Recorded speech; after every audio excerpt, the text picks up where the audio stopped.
A big welcome to our MOE Foundation Podventure. This is our space where we will hear the life stories, insights, and wisdom from members of our thriving community. You will get the opportunity to learn from their life experience and hear the moments in life that have helped shape them. MOE is a growing global community of changemakers and builders. We provide lifelong learning support to our community, enabling them to make a positive change and impact in our world. To find out more about MOE Foundation, please visit our website www.moefoundation.com or find us on social media. We look forward to connecting and learning about you. In the meantime, enjoy the latest Podventure. Okay, so welcome to the next version of the MOE Podventure, and today I'm very pleased to have Steffen Stäuber with her. Steffen is the founder and CEO, or I don't know what he calls himself, he'll tell us in a minute, of Create Meaning, and he's also a MOE trustee. So Steffen, welcome to the Podventure, or podcast. Thank you, Darren. I'm super happy to be here, and the introduction is totally fine. Sometimes I call myself a chief creative officer because my background is from the creative side. But yeah, I'm really excited to be here. Thanks for having me. Fantastic. Little note to myself there, should always check how people like to be entitled. So Chief Creative Officer. And I think that's probably that's a really good place to begin, really, Steffen, because you're, one of the most creative individuals I've ever met, and you've dedicated your life to all forms of creativity. So, I can't wait to kind of hear how you've got to that point. And I know there's lots of different things that have led you to that sort of self-identity. But let's begin with, where did Steffen emerge from? So, tell us that story. Steffen emerged from a beautiful place in the south of Germany, which is Stuttgart. First born to loving parents, and I have two brothers. So that's basically a little bit my background. So very family-oriented, growing up here in Stuttgart.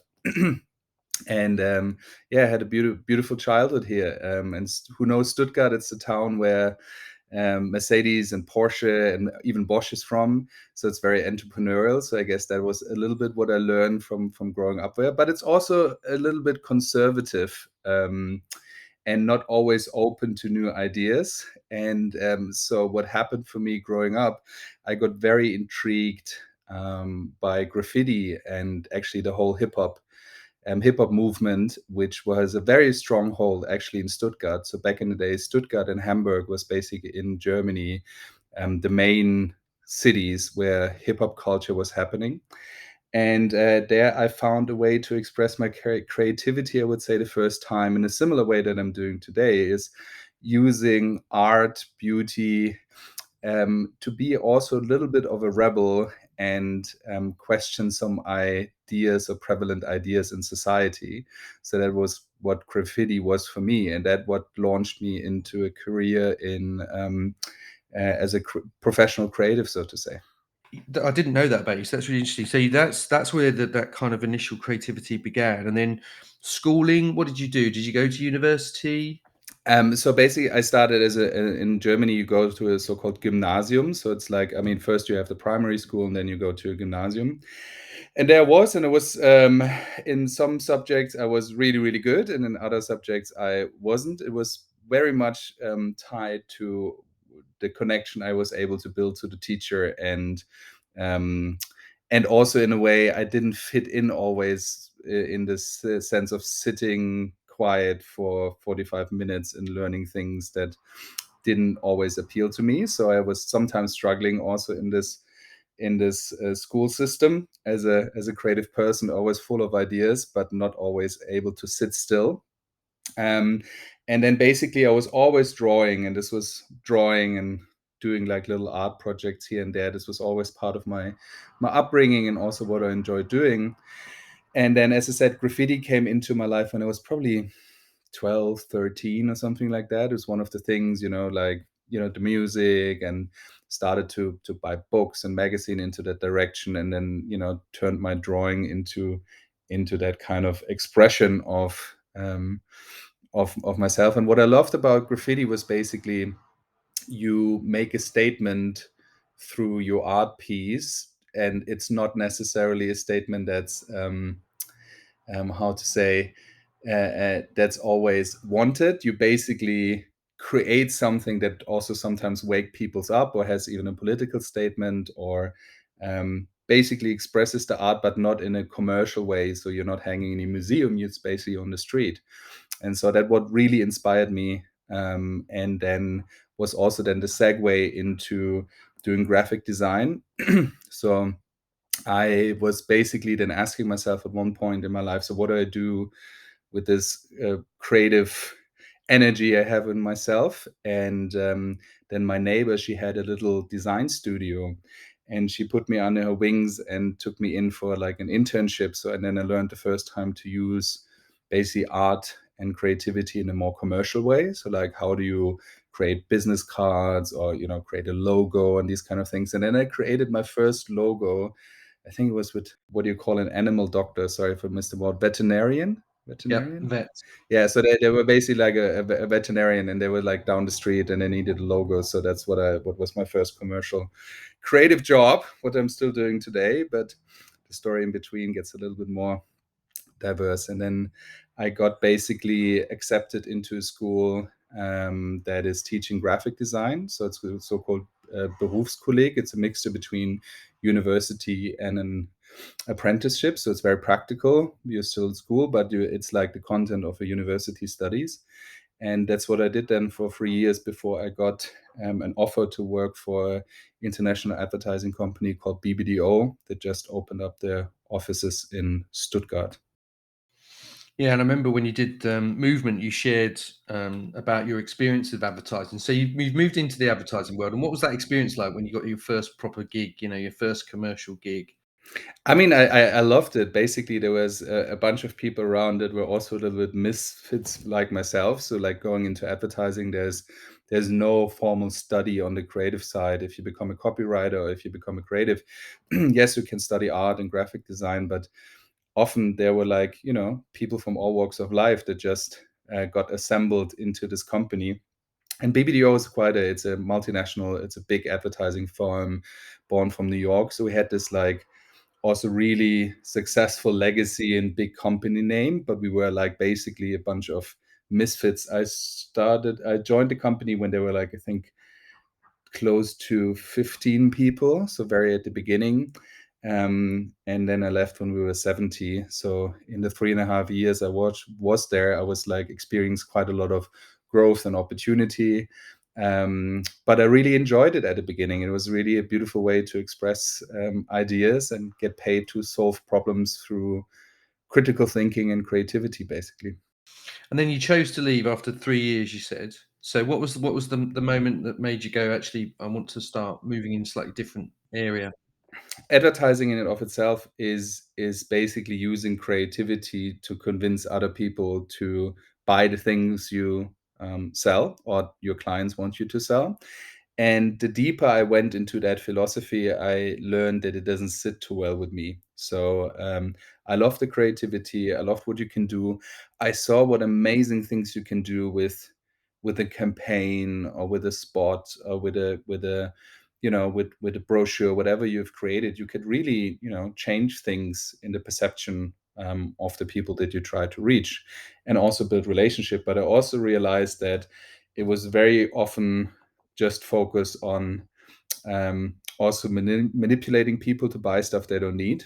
And so very early on in my journey in the creative agency, I came up with a mantra, which is now the name of my company, which is called Create Meaning. So how do I use these budgets?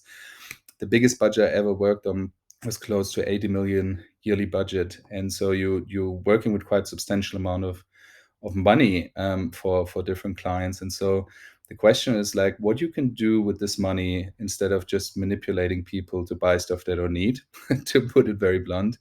And how can you build relationships in offering something more meaningful? And so very early on in my journey, I was fortunate that my chief creative officer at that time, and also the leadership of of the organization of the advertising agency, was very, very supportive, and also my whole environment there, that we launched an own unit which called the Com Lab, the Communication Laboratory, where we tried different forms of communication, different forms of using creativity and strategy to build better relationships to people, instead of, let's say, the classical way of just telling a story and hope that they buy what you have to sell. So we created, back in the days was still called Web 2.0. So we created the first kind of like ideas around digital. We always thought about how to bring people in and make it more interactive.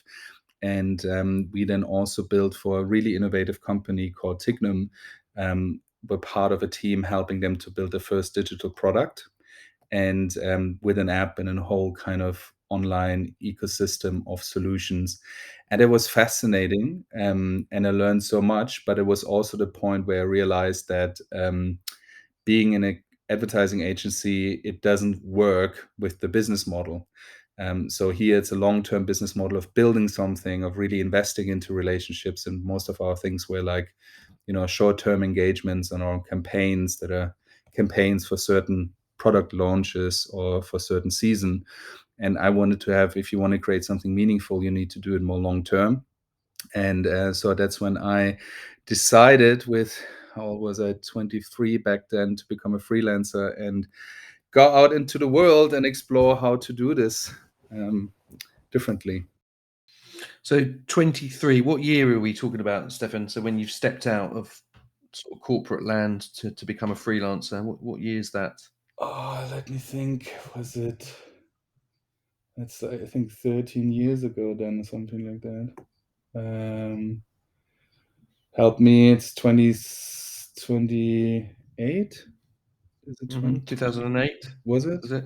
Oh, my accounting is right. My 2008 would be 13 years. So somewhere yeah, around something around 2008, that. Yeah, 2010, 2007. Yeah, a while ago. 2007. Yeah, it's funny, isn't it, when you have to cast your mind back? It's like, oh, jeepers, it just flies by. So so 23, you've stepped out, become a freelancer. What was your first move there then? My first assignment was, I was working in Beijing and got an offer to work for a company in China, and with a really amazing a mentor and creative director there, that we built Interone in China. And so I was then traveling. The first assignment was going to Beijing for 2.5 months and worked there on the launch of the BMW X3 back then. So still in a similar sort of space. So you're still working in the world of advertising and things like that. So is that what the journey looked like for a short period after you became a freelancer? You carried on sort of on your own terms. Yeah, so basically, I mean, what I offered was this kind of weird mix of a classical creative education, a strategic education, which I learned on the job. So I worked a lot with and also in planning and strategy, and then basically this curiosity for new opportunities in digital and social media. It wasn't called social media back then. I think it is like all of these, suddenly this amazing possibility of doing things differently, and trying to create ideas and concept out of that also work in that case for the client. And so, as I said, yeah, some relationship was still from the advertising world. So I was then, as a freelancer, hired by other creative companies, but I also went into consulting. I worked for major brand consultancies. I worked directly for brands. I worked directly for artists, and help them and help them with the things I learned until this part in my life. And then, before we came on air, one of the things that we were talking about was one of your current projects, which is around supporting the wisdom of Aboriginal leaders to actually bring that through technology. So why don't you share sort of how travel has influenced Create Meaning and really influenced you? Because I think I met you as you were just starting to really start to go on that traveling journey and go and explore indigenous tribes and different things, and just let your curiosity just take you on a wonderful journey. So why don't you share some of that? Because I know that's had such a massive and profound impact on you. Yeah, so I mean, like, after I became a freelancer, I then had a few other iterations which brought me. So I basically I was working as a freelancer, then joining as head of innovation for a digital company, did that for a while. then was invited to co-found my first company, which was a consulting company around using the power of brand and the DNA of brand in order to inspire and lead the digital transformation process for companies. And after that, I also was the third partner of an innovation company that was working with major clients like Mercedes and Beiersdorf in order to innovate on products and strategy on the experience side, down to the retail level. And so this was, I had a very, very steep learning curve, let's say, in this commercial, creative, strategic space for a while. But the more I learned about the industry, the more I grew. And I worked internationally, so travel was always part of it in some way.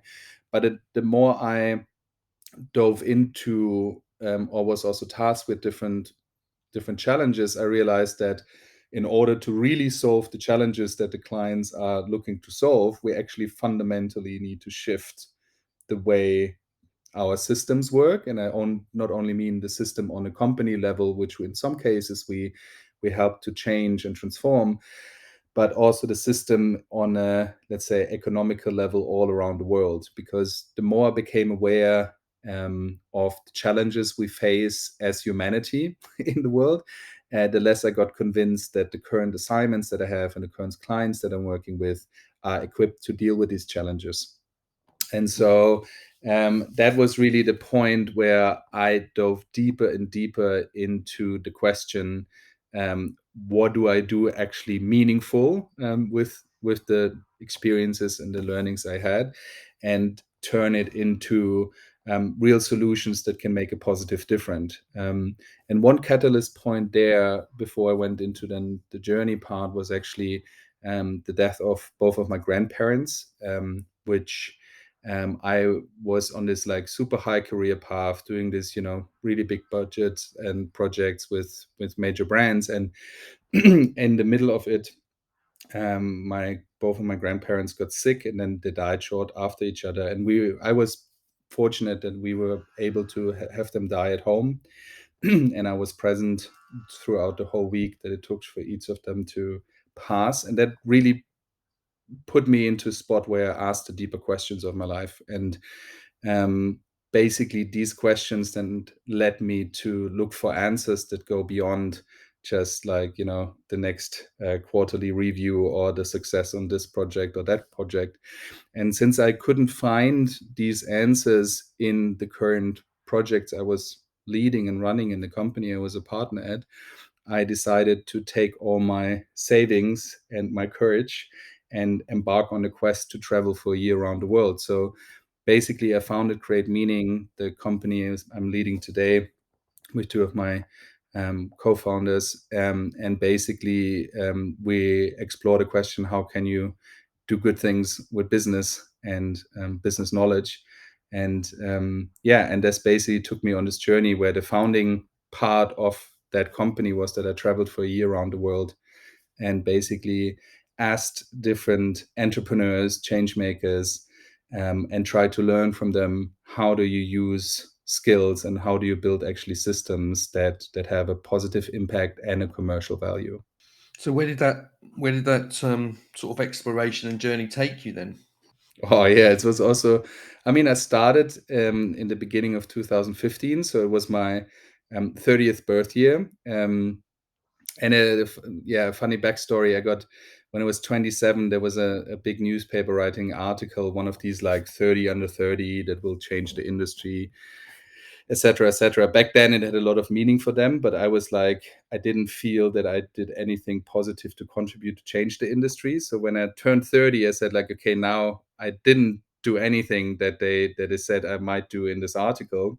So I really want to double down. And so I took my, as I said, my savings and traveled for a year around the world. And so this was my 30th year on this planet. And so I started with this idea of writing a book and having all of these plans. And then basically I arrived. And it was obviously, as you can imagine, when you leave all of your previous life, everything that you've built behind, the place is then actually first an inner place to start from. So the journey really started in Bali, when I was signing up for, a friend recommended it to me for a silent retreat in Bali. So I spent the first 10 days of my world trip in a small hut in the back country behind Ubud in a silent retreat. And there actually the real journey started in some ways, because I realized, first of all, what I have done, what I'm about to do, and had the real space of diving deeper into what this now all means, going forward. And then from there, it was then really a beautiful story mixed of synchronicities and meetings and projects that came my way. So I had then the first kind of entrepreneurial people I met in Bali that I lived with and worked with. Then I got to all over the place. I was in Singapore. I did a big project with a foundation, in the Hilti Foundation in the Philippines, where they're building bamboo houses for people who couldn't afford housing, which was just incredible, the impact that they were having. Was able to work a little bit with them. It took me, it took me to so many places. It's hard to summarize. I went to the US. I went to India. And then I also went to Australia. And then maybe I can go a little bit deeper into the second parts of the journey, because the first was really like the curiosity and sucking it all in. And then the second part was way more in digesting and going deeper onto my inner journey, so to say, of understanding the things and digesting the things and integrating the things I've learned on these travels. So take us on that then. So, the second part, as you described it, obviously the first part was getting out there. From what I'm hearing, it was out, let your curiosity kind of take you on an adventure, listen out for entrepreneurial types, people that were sort of contributing and making a positive impact in the world, listening to them and to learn from what they were doing is what I'm sort of understanding, as well as enjoying the traveling. But then, so what then happened? That second part then, what changed in you, or what was the moment that said, right, now I need to embody this, or I need to contemplate this deeper? So I feel, I mean, all of that was also an inner journey. As I said, it started with the silent retreat, but then it was obviously, I had the pleasure to meet incredible people. For example, in Hong Kong, I interviewed David Yuang, who is the founder of Green Monday. Just a remarkable movement and brands that he founded in the space of nutrition and in the space of vegan and vegetarian nutrition. And whoever knows Hong Kong and China knows that's not very a vegetarian or vegan friendly place. And seeing him turning this around and making a major contribution, so meeting people like him was just really inspiring to me. And so I met, and did different projects with different bigger and smaller NGOs and small companies, and interviews with these entrepreneurs. And they basically inspired me on so many things, not only on what they build on a business level, but also who they are as persons, like who is sitting across from me. And in many cases, also sometimes off the record, sometimes on the record, they also told me about their own practices that they're using. So David, for example, is a very long practicing Buddhist, for example. And so that was a journey that then became more and more relevant for me, to also look into old wisdom traditions for the answers I was looking for, in terms of what is it that we need to build, or how do you lead such an organization. And the more I was getting into, which I was already playing around with before, but in this case was really, the curiosity went deeper and deeper. Yeah, so it was actually in New York. And so I was in New York, and then, as you can imagine, when you travel for a year around the world, like, and you're not earning money but investing all your savings, New York is a Mhm. place that can really trigger you because everything Yeah. is very expensive. And I have a lot of friends there that are very successful in what they do, and they basically were from the same background that I was. And so I got really triggered in my own ways of, like, is it the right decision? Does it all make sense? Why you're investing all of this time in trying to make the world a better place, but is it really serving you? Can you survive when you come back? All of these questions coming up, all of these fears and insecurities. And then basically I remember this moment, whoever knows Times Square knows that this is one of the places where all of the advertising people, that's their kind of Olymp. They want to have their campaign on Times Square. This is one of the things basically from my past life in advertising. And I remember this moment when I was standing there in New York in Times Square, and it was like a little bit this George Orwell or this Apple commercial when you see these like, big screens talking at you what to consume and what to buy, and you have heaps of people running around with like so many bags of shopping stuff of what they just carry out of the stores. And I remember there, and everything looked like a little bit in the in time lapse, and I was sitting there and I realized like, this is not what I want to contribute to. This is basically a big part also of what is going wrong in the world right now, that we mindlessly consume things that we don't need. And so I was sitting there and really had this kind of wake up moment, and even a strong kind of moment of realization that in order to do something differently, we need to change the minds and the systems around that's currently govern our societies in large parts. And so, funny enough, the night before, I met a woman who was organizing an Ayurveda conference in India, and I already had my journey planned for South America, to meet some more entrepreneurs, everything lined up. But I got so intrigued by what she told me about the power of this Indian healing modality, or Indian healing wisdom, and that I decided to change my plans. And instead of going to Argentina, which was planned, I actually hopped into a plane and went down to the World Ayurvedic Conference in Coimbatore in India.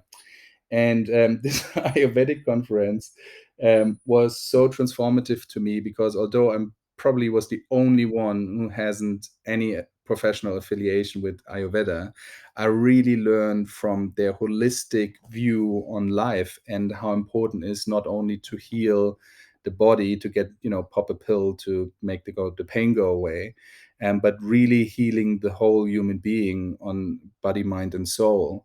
And that got really inspiring to me, so that I ended up doing a full panchakarma, which is like one of the highest kind of treatments that you can do for 27 days in the middle of over Christmas and New Year's, actually. So instead of partying with my friends or having like a Christmas party, I was actually there in full treatment. But it was really that moment when I realized, sitting there, and there was also a lot of meditation, that all of the questions that I'm looking for were actually inspired by these old wisdom traditions. And so after I then also spent some more time in India and really explored kind of their old wisdom traditions, I was also in an ashram from a guy called Sadhguru, fascinating person. And back then he wasn't as famous as he is today. So I was able to see him a few times live, and actually also got initiated in his inner engineering meditation by him. And these kind of tools or these kind of experiences really led me to understand that if we want to solve the challenges we face today, we need to go not only within, but also understand the wisdom traditions of where we're coming from. And that put me really on a journey to understand also this little mantra that I had, so many years prior in advertising, which called create meaning, took a very deep and different turn for me of understanding what meaning really has the potential to mean, so to say. And so my next stop on the journey, and that's what you mentioned in the intro, was then Australia. And so I knew that if I go to Australia, I would love to understand the wisdom's tradition there, and that's the Aboriginal culture. But unfortunately, as many of you know, they haven't been treated very well by by the English people who came over to the country. And so it was very hard to find people who have still the connection to this old wisdom tradition. But then how synchronicity works sometime, I got connected through a friend that then met on this journey on another place. And he said, I know somebody that works with them and trying to bring that into business. And so I basically said, without knowing them or anything, it's like, hey, they're apparently currently in setting up a business for it, etc. And it's like, hey, that's my work. I'm happy to support you with whatever I know, do a workshop, and help you build this organization. And so the only thing you need to do is to give me a roof over my head and feed me. And then I ended up in the Gold Coast in Brisbane in a place called Fingal, this most beautiful place, with his family and his elder Carl Slab and the whole Slab family, that are basically learn the traditional cultural knowledge systems and the traditional way of being, but are translating that in their workshop around cultural awareness for people like myself and bringing them into businesses. And so then I find myself like just after India, a few weeks later on Fingal Beach, and learning some of the most knowledgeable and fascinating people I've ever met about these like wisdom tradition. And in their case, this goes down, some people say, to 80,000 to 100,000 years. So they basically have a wisdom tradition that hasn't been broken for so long that they can still talk about it today. And that just, the experience in India and there, and just inspired me so deeply, and have become a very deep foundation of the work that we're doing with the company Create Meaning, trying to transcend that, translate it into modern business settings, and trying to make decisions that are informed on a deeper level. Then it's just like making a quick buck on being very opportunistic on that. So jumping around a little bit, but I hope it makes sense. No, it makes perfect sense. It's your story, Stefan, as we know, and it's fascinating. And so, when you think about some of those ancient traditional wisdoms, what are some of the kind of, are there linkages between them? Like when you think about your journey in India and what you learned, some of the things you've learned there, and sort of profound insights for you there, and then when you go to Australia and you spend time, where there's this, the stories that link it to 80 to 100,000 years of history. What are some of the sort of profound wisdoms or insights, or not even profound, or just timeless insights? What were some of the things that really resonated for you? So one of the things I feel I've discovered in all of these different traditions is basically our relationship. Relationship plays a major part. Relationship to each other, but also relationship you are with the wider things around you, including the earth. So all of the indigenous wisdom traditions I got the pleasure to learn from. Or I also was in New Zealand and learned from some of the Maori traditions, or in America from some of the Native American traditions. It's one they all have in common is that they basically have a relationship to the earth and also to the greater good of existing within this framework of relationships. So um, basically, it's about how do I understand the whole bigger picture and behave accordingly and make decisions accordingly. And that was for me, educated in the Western world and in the way I got brought up in school, what we talked earlier about, was basically really missing, like this deep. I mean, you find it also in Christianity, and I rediscovered also Christianity through my experiences there. But I felt what I really missed was this really big picture thinking of understanding what our actions means in the big picture of things, and the responsibility that it comes with it. I think it shows at the moment just very drastically. And when we talk about, global warming, or we talk about the global climate emergency, or we talk about social issues, I found that their systems, or their understanding of knowing and also thinking about stuff, wouldn't result in the current challenges that we see in Western society. And that was deeply moving, and also deeply clearing in a way of like seeing what might be needed or was is needed. And so that were these kind of encounters, or this kind of knowledge and wisdom, was something that really really impacted my own way of looking at the world and seeing the world, and my own contribution or life or responsibility in it. And when you I mean, 'cause it's interesting, isn't it? I mean, I'd love to hear where you've got to in that, because it's some of the ancient wisdoms, that the world was a certain size and technology wasn't available, and there was lots of things that weren't in place, and a lot of those societies, they were very tribal, weren't they? They were kind of small village based tribal societies, sort of, and the communities were connected and interconnected. And as we know, the world is different. You were talking about New York, for instance, this huge metropolis of technology and innovation and urbanization and everything else. When you look at what you're learning from those ancient traditions, and then you think about you as an innovator and as a strategist, and also somebody that really contemplates life, and then you look at modern day life, what do you see converging, Stefan? Where's the convergence or divergence from your perspective? I think it would start with the point that wisdom for me is timeless. It just needs to be applied in a different context, and the context is then the world as we live in today. And because I'm very close with that, or learning very closely the knowledge of the Aboriginal and Indigenous wisdom of Australia. That knowledge is as valid as it is today as it might be back then, because it goes about like solving the challenges of living together and relating together as humans. And if we do this in a multinational company or in a small tribe, the rules are quite similar. Yes, there are some certain other challenges that might pop up with, but just to give one example, so in the Aboriginal perspective, there's not going too much deep into it because I want to, them actually to share. But one of the things that I learned from Kyle, which was really profound, and it's just one element of it, is basically there's this framework. They always say it's always two halves. And for example, when they do decisions in the tribe, they have this concept. It's called Gogon and Banam. And Gogon is the name for, or the role of the older brother, and Banam is the role of the younger brother.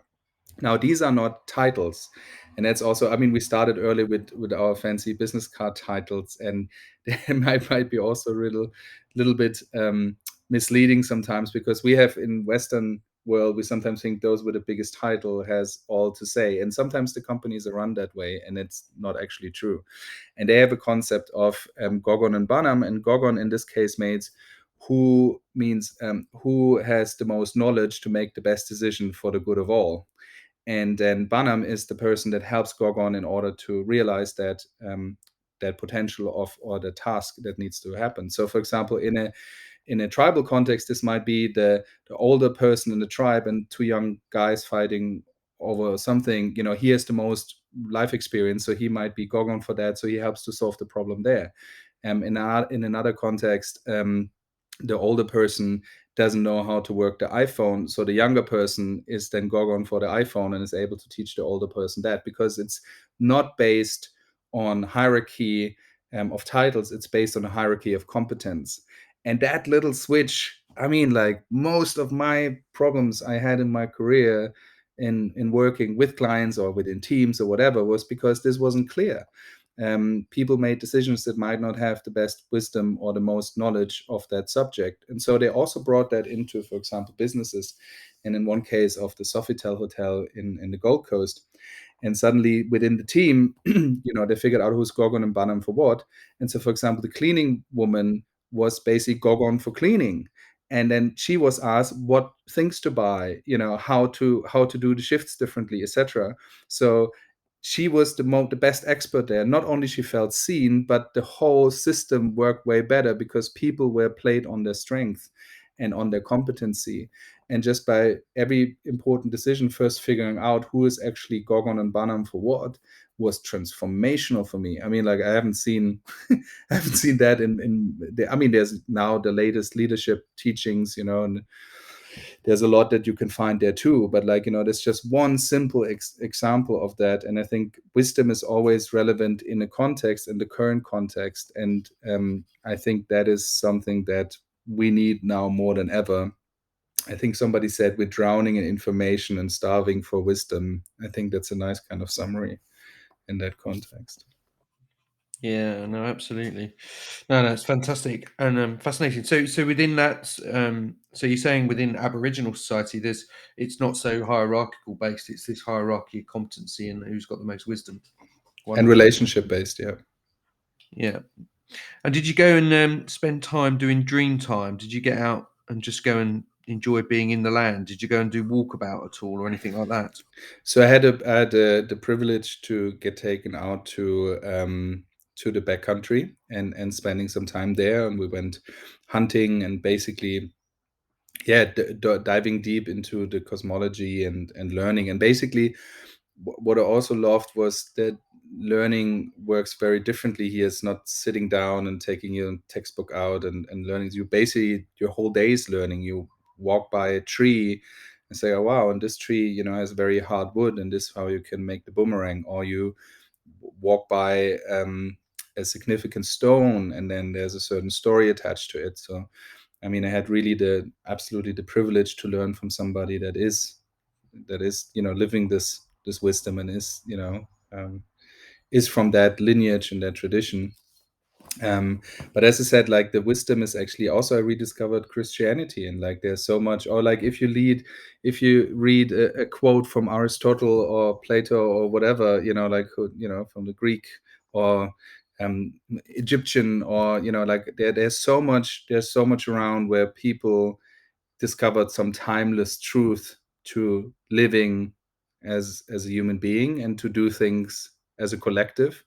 And looking at where the world currently is, I feel we need some more of that. And the way that what we do with Create Meaning is trying to translate that into the way we work, the way we conduct our work, the way we work with our clients and with the people in our team and in our ecosystem. And so I always emphasize, like, wisdom is then really good if it's applied. You can read about it, but like, really, when there's timeless truth in it, like, how can we apply that in modern context? And just imagine our governments would make decisions where the earth is a vital element, or the vital element in that decision making framework.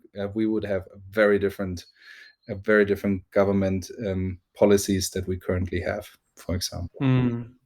So then the kind of inner journey part, I mean, it's always going and always unfolding and unfurling, as we know, but the traveling sort of experience and spending your life savings to kind of experience that wonderful and profound experience, then that comes to an end. What happens next?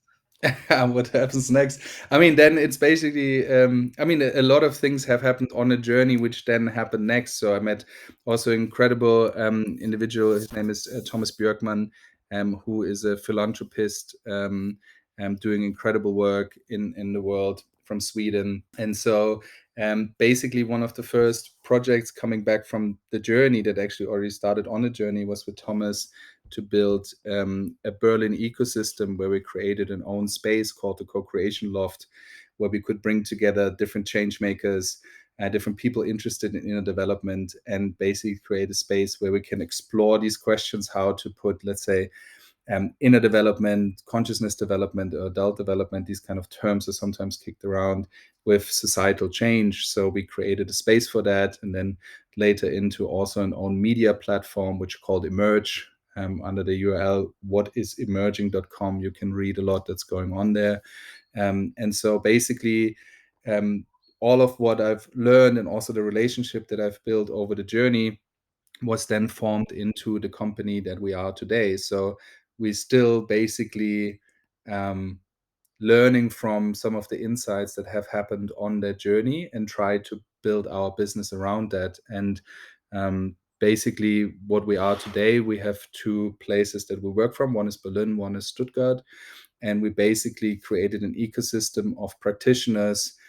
Some are consultants, some are coaches, so some are system theorists, and some are body workers, in order to try to bring this kind of, to mix these kind of wisdom traditions, insights, with the business challenges that some of our clients face, and come up with more holistic answers to it, and try to help our clients to be more successful with it.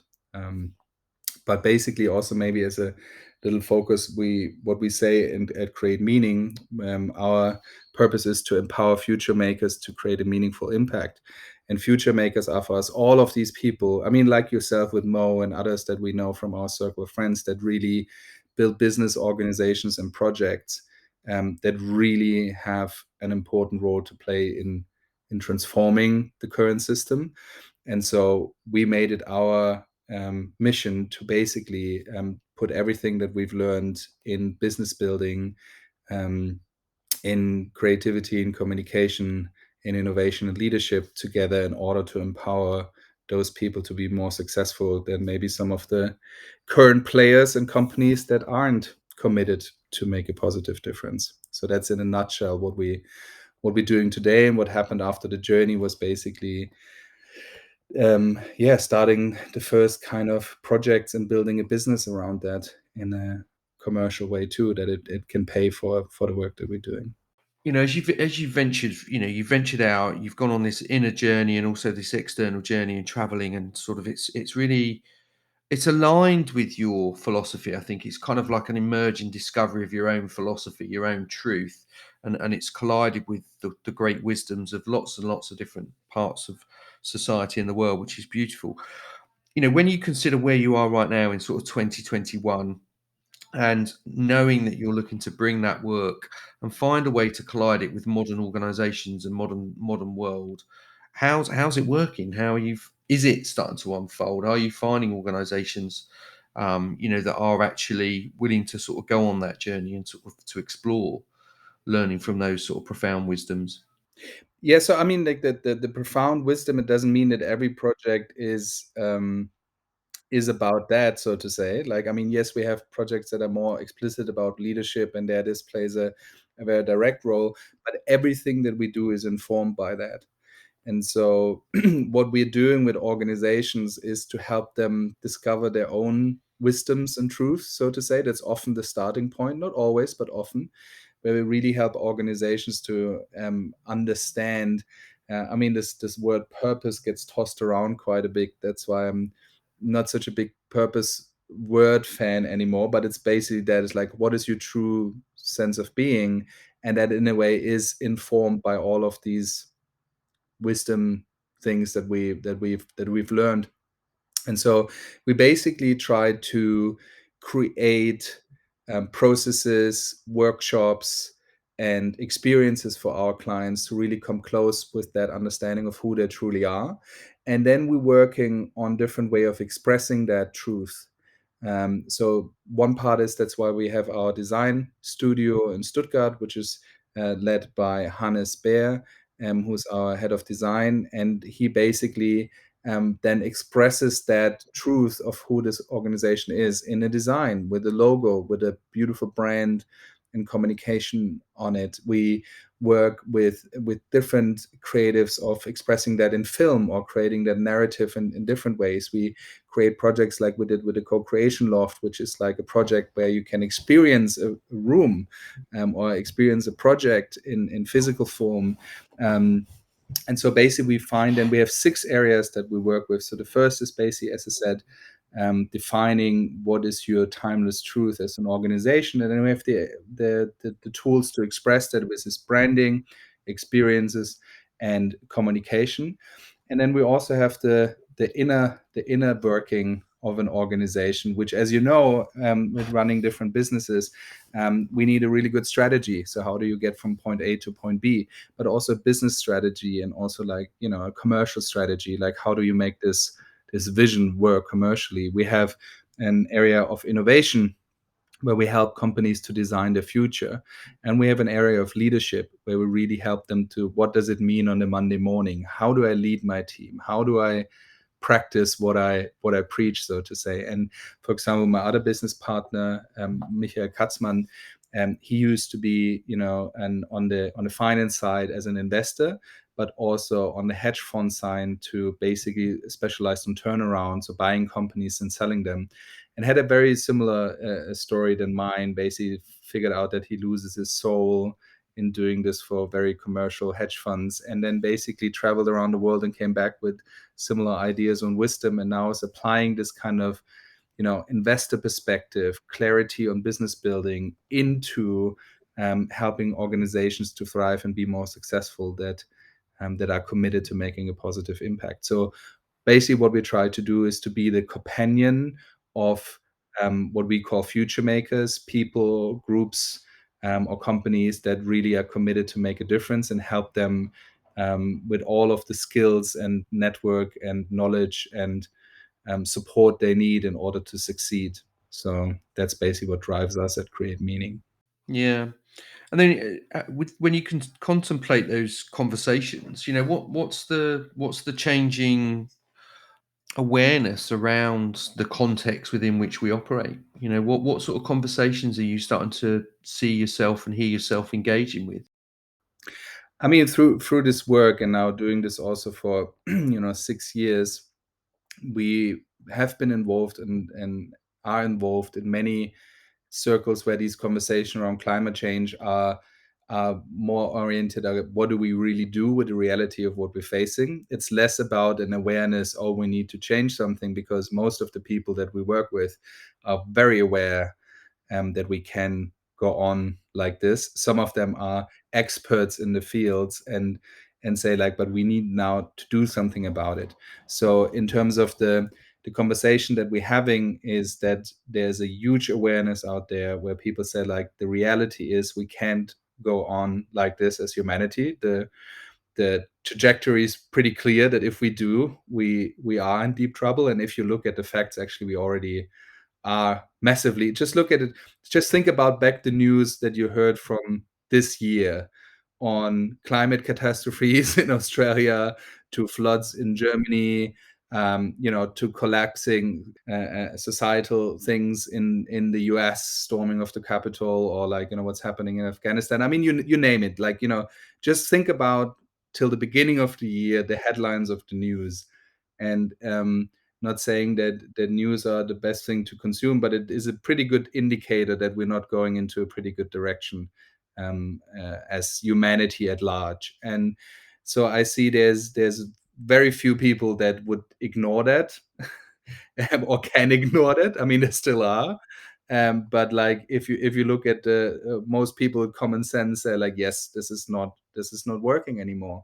And so the question after that obviously is, what are we going to do about it? How can I use my own talent or my own ability as an organization, as the people that I work with, to contribute to something that is changing these realities that we are facing? And so I find many informed decisions. Many of them are expert in the field, so way more informed that I am as a person.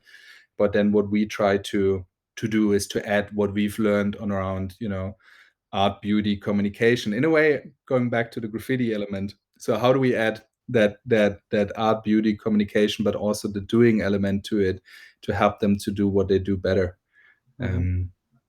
as a company or as a project or as an individual. Mm. Yeah, no, absolutely. And one of the things that we've talked about a lot. I mean, obviously on that sort of tour journey, that's where you and I got to meet, and then you've also had a profound impact on the messaging and the branding and the positioning and the storytelling around Mo. So it's really good for me to kind of be able to kind of acknowledge that. And you're obviously a trustee of Mo, and you've also been on the kind of coaching journey. So what has been some of those moments that Mo's been able to kind of support you, and what's some of the learning that you take from Mo and you use it in your life now today? Totally. Mo is such a, I mean, obviously it was very, very powerful to just be part of this team of trustees and yourself, and have a project that is basically practicing what they preach in that context. Like I feel Mo, and really this idea of me, others, everyone, empowering individuals to help them to live that truth to people around them in their ecosystem, in their immediate surroundings, and then this way we can actually change it. Mo is for me one of the best description of how such change can happen, and to be present to the cause and also see the people within the community. It really transformed the life of many, many people. And what I was so inspired by, I mean, after our conversations and after also being able to speak at movement and meet the closer ecosystem, It was an honor to be asked to become a trustee, and then basically it was natural for me to explore how can I bring what I described earlier, the skills that we have in create meaning into Mo. And for me, participating at the Mo course was powerful to see it firsthand, because in a way it looks simple from the outside. It's like a coaching course, like coaching course is something that people are familiar with. But what really happens there is we give, or you as a participant get the skills you need to have difficult conversations with the people around you, to be able to build better relationships because you know how to handle yourself better in conversations, and to really provide so much value because you basically you learn what you and then you teach basically what you got to learn. So it's like this I always compare it with these fundamental sets that should be taught in every school, every university, and actually every business, that's the fundaments of how people can work and be together in a better way. And that's what Mo represents for me. And then basically giving people these foundational skills, it's fascinating to see what they do with it. From coaching courses in prison to incredible kind of social ventures and businesses to just being there for their community. And every of them that went through the course and are associated to the community have just like remarkable stories to share. And from small stories how they fixed issues in their family, or like some arguments around it, and or generational arguments, political arguments. Like it's there's no end to challenges that you can resolve. And I feel that's what inspires me so much about Mo, is I feel we need these foundational skills in accessible and democratize it to way more people, because through these skills I feel a lot of the challenges that we talked on earlier can be can help to solve them, or can help to empower people to deal with them in a more constructive way. Yeah, no, absolutely. And then when you sort of start looking out to the future, knowing what you know, because you're in a very privileged position, with the work that you do, with the connections and community that you've built, you're so well connected in lots of different fields, and you have such a curiosity and an ability to listen to lots of different people. When you look out to the future, Stefan, what do you see? What do you contemplate as you look out to the future? So I see that the current challenges will become way more. So if you just, look, and even the more conservative data of like what we are facing and gonna face soon, looks pretty grim. So I don't feel that we have a magical solution and suddenly everything gonna stay as it is and we can keep the current lifestyle and we can do that. No, I think it's actually gonna be very rough years ahead. And so that's what I see. And at the same time, I see that, but I see so much hope in the people. And as you mentioned, some of the people I'm privileged to be connected to, that do incredible work and that have solutions to some of the challenges that we're facing, or have the potential to create these solutions. And I think there's not one size fits all or one solution that will solve it all. I think it's about how do we come together and use our imagination, to use our talent, to use our, in many cases, profound knowledge and skills. We have been trained.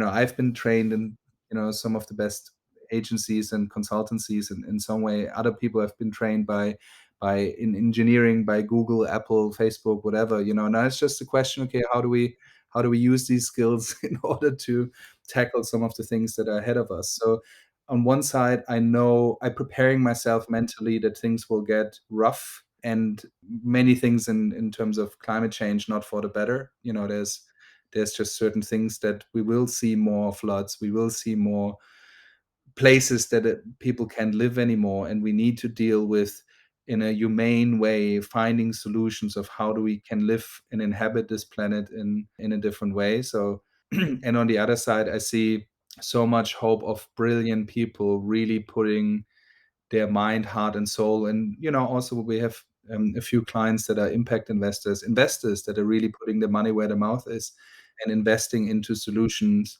that drive this positive change. So I'm very inspired by that and very committed to that, and also have a sobering view on that it will be rough, looking into the future, and don't try to deny that or sugarcoat it or whatever.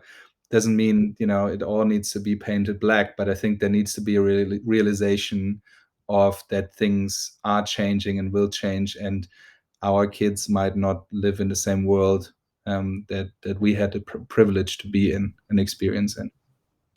Yeah, no, absolutely. And I think, listening to the stories you've shared, I mean, one of the things that comes across is the fact that actually, if we can give people the opportunity to kind of look for themselves, because you've shared quite openly on this, it's the inner journey is actually more important in lots of ways than the external journey, the where you are, but actually being able to kind of get access to that profound wisdom that kind of challenges your map of the world and the view of the world is really important. So kind of brings me quite nicely into a sort of project that we were talking about offline, is that one of the projects that I know you're working on at the moment is that intersection and intersectionality of the Aboriginal wisdom and then technology, and how we can kind of scale some of that awareness building and education and conscious building.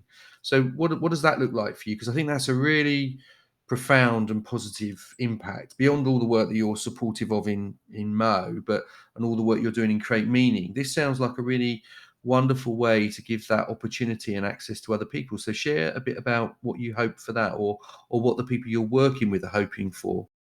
I would love to share more, but we're in the middle of it, so I feel not entitled to share the full story. But basically, the idea of what we're working on is like, how do we bring these kind of wisdom traditions into our modern day lives in a way that is actually accessible to as many people as possible, and help to guide or inform the decisions we're doing on a daily level.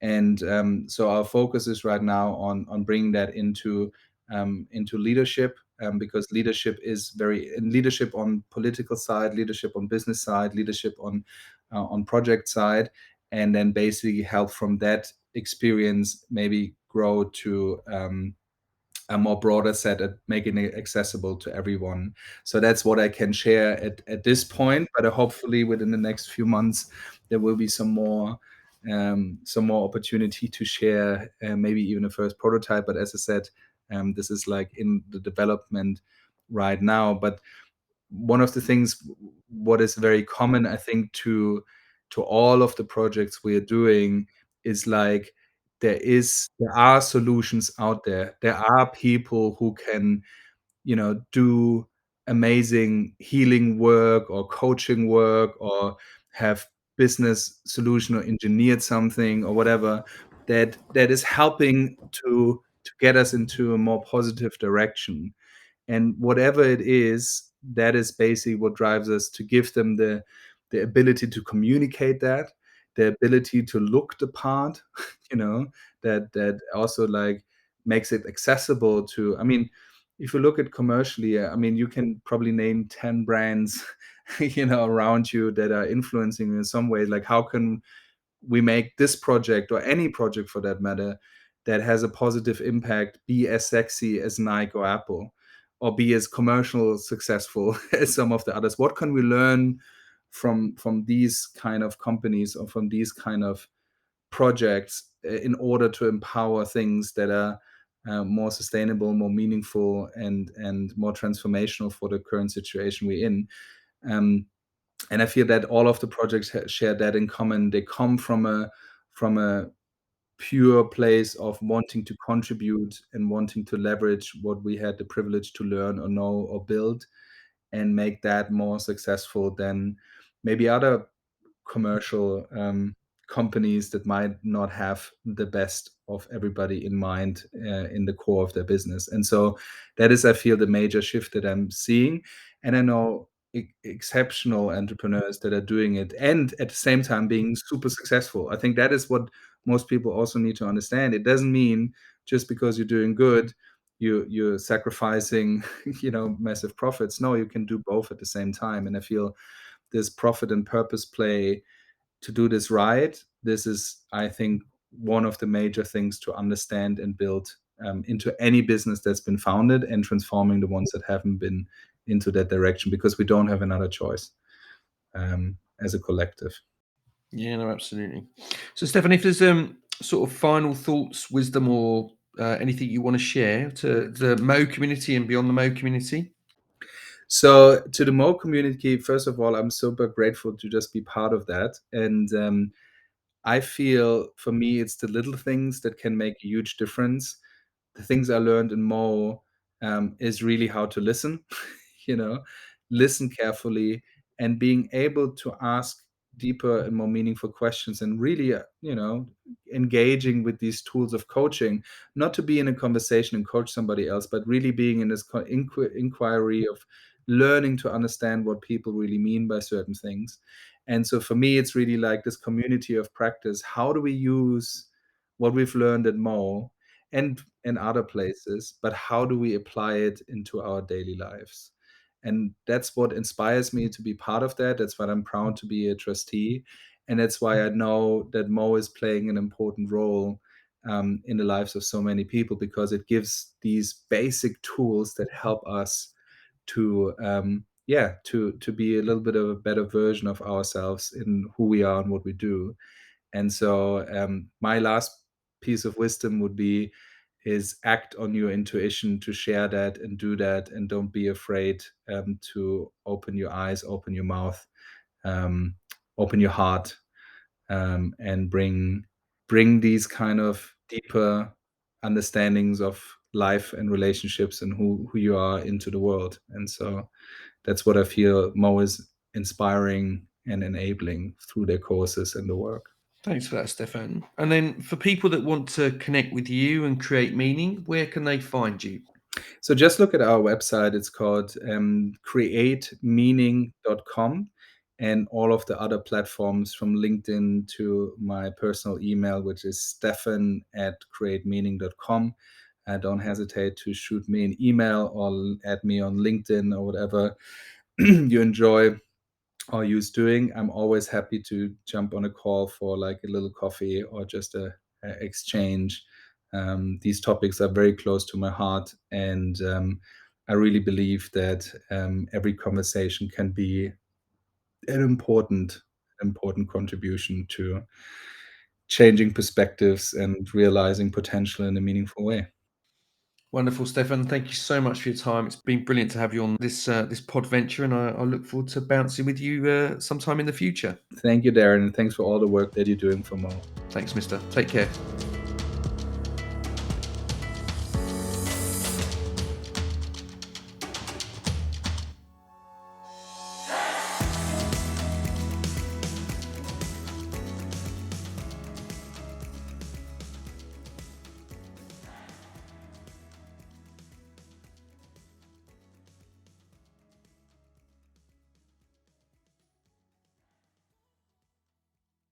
Now, this is a message for anybody who thinks that life coaching might be the right calling for you, but you're not sure how to attract new clients. So on the 17th of April, we will be having our next MOE Digital Academy. Keely Vuong White, the founder of Kia Ora Coaching, is going to be talking to us about how to attract clients as a new life coach, a 90-minute long introduction to marketing. Now, she's had a fantastic life and has spent 15 years in international corporate marketing, and has also learned a thing or two about setting up a business. And she's also done her coaching with the MOE Foundation. So she's going to be running a fantastic workshop. We hope to see you there. If you're interested and you'd like to register, then please find more information on our website. That's mofoundation.com/calendar. Thanks so much, and we will see you there.